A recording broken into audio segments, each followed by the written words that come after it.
बच्चों, 12th board का exam अब कैंसिल हो गया है, आप लोग जानते ही हो। और आपने न्यूज़ को अच्छे तरीके से वॉच भी किया हुआ है। बच्चों, अब एक और कैंसिल होना तो बहुत अच्छी चीज़ हुई। ये अच्छा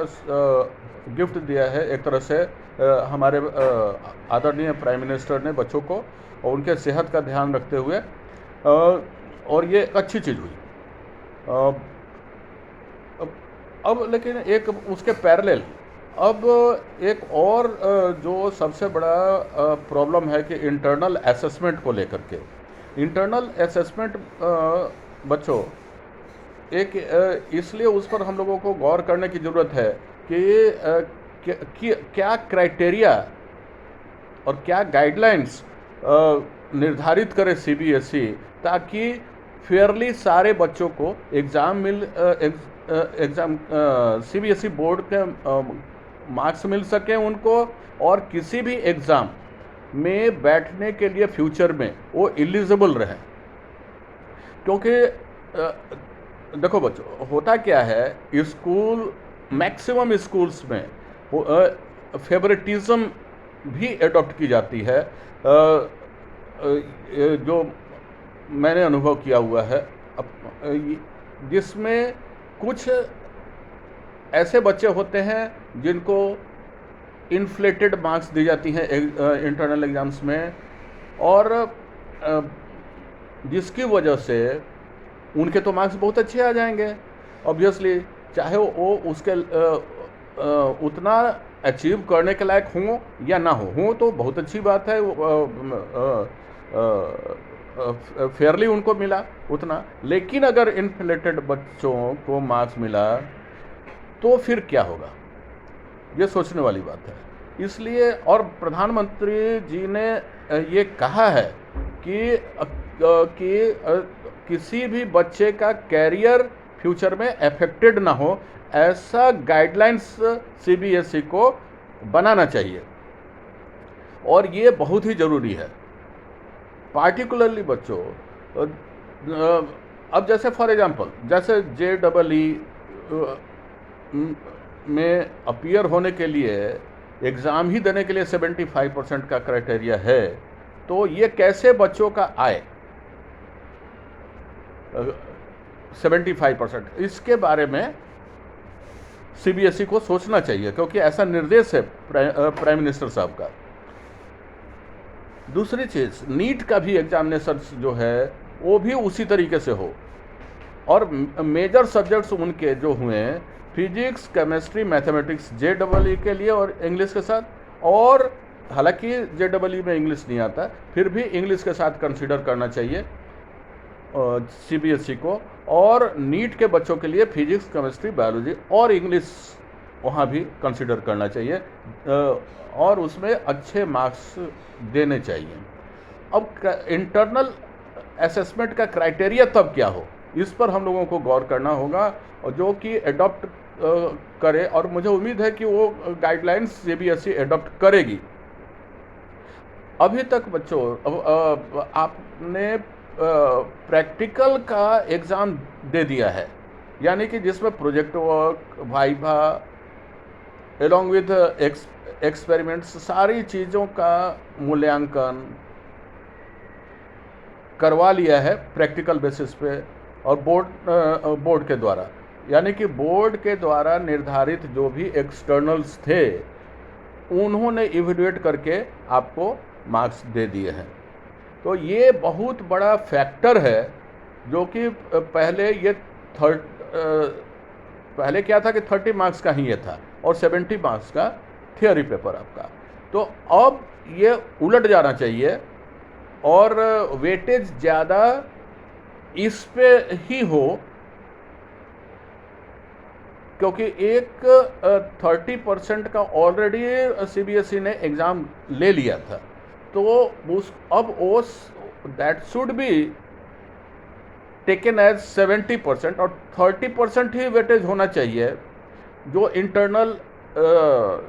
एग्ज़ाम्स जो हुए हैं, हाफ ईयरली, प्री बोर्ड वगैरह वगैरह, क्योंकि जहाँ पे फेवरिटिज्म का चांसेस है। तो ये, और उस पे आपके मार्क्स मिल भी चुके हैं, आपको पता भी है कि समहाउ कि क्या मुझे मिलना चाहिए, आपने अंदाज़ा किया हुआ है, आपने वाइवा कैसा दिया हुआ है, आपने आपका प्रोजेक्ट रिपोर्ट कैसा है, तो ये सारी चीज़ों से आप अवगत है।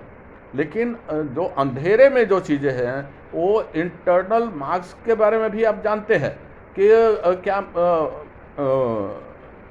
मिला हुआ और क्या नहीं मिला हुआ है। अब जो इंटरनल एग्जामिनेशंस में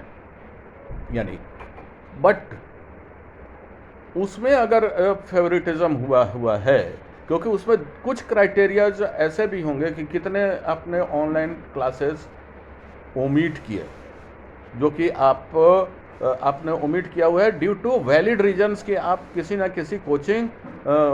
इंस्टीट्यूट के प्लेटफॉर्म पे ऑनलाइन क्लासेस करते थे और वो आपका उसी समय जो है वो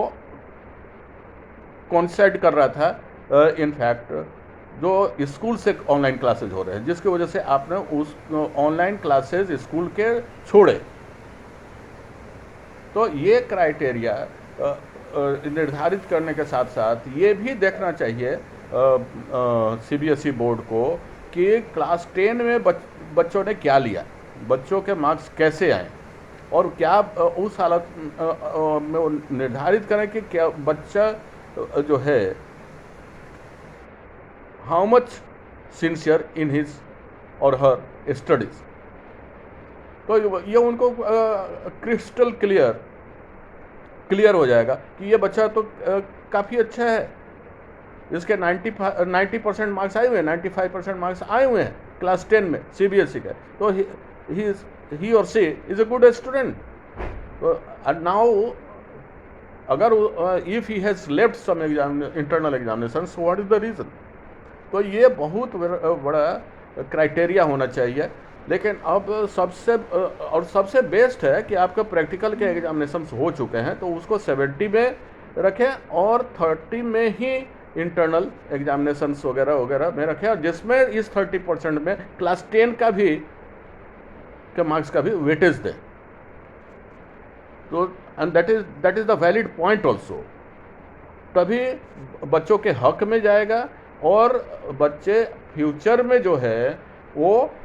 एलिजिबल हो पाएंगे अपने एग्जामिनेशंस के लिए, JEE या नीट के एग्जामिनेशंस के लिए।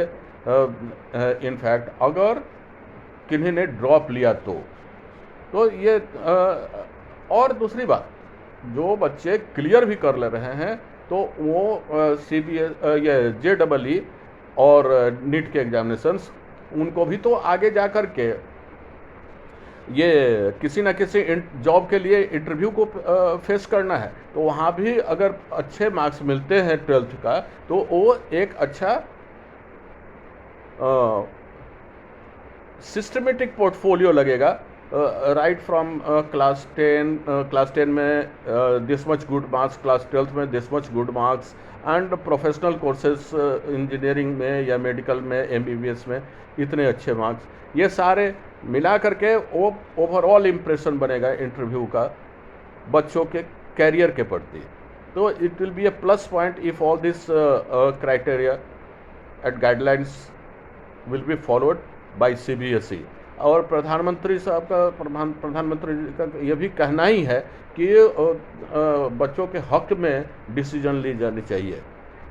और ये आई होप कि CBSE इन सारे क्राइटेरियाज को फॉलो करेगा और इंटरनल असेसमेंट पर भी अपनी पकड़ बनाए हुए रहेगा और एक अच्छे डिसीजन का हम लोग एक्सपेक्टेशन करें CBSE से। थैंक यू वेरी मच बच्चों, bye bye, and best of luck for your exam either of JEE और नीट, दोनों के लिए बेस्ट ऑफ लक, और अच्छे तरह से आप प्रिपरेशन करते रहें। Relentlessly you should do that till your examination doesn't end. Have a nice day, thank you very much, bye bye.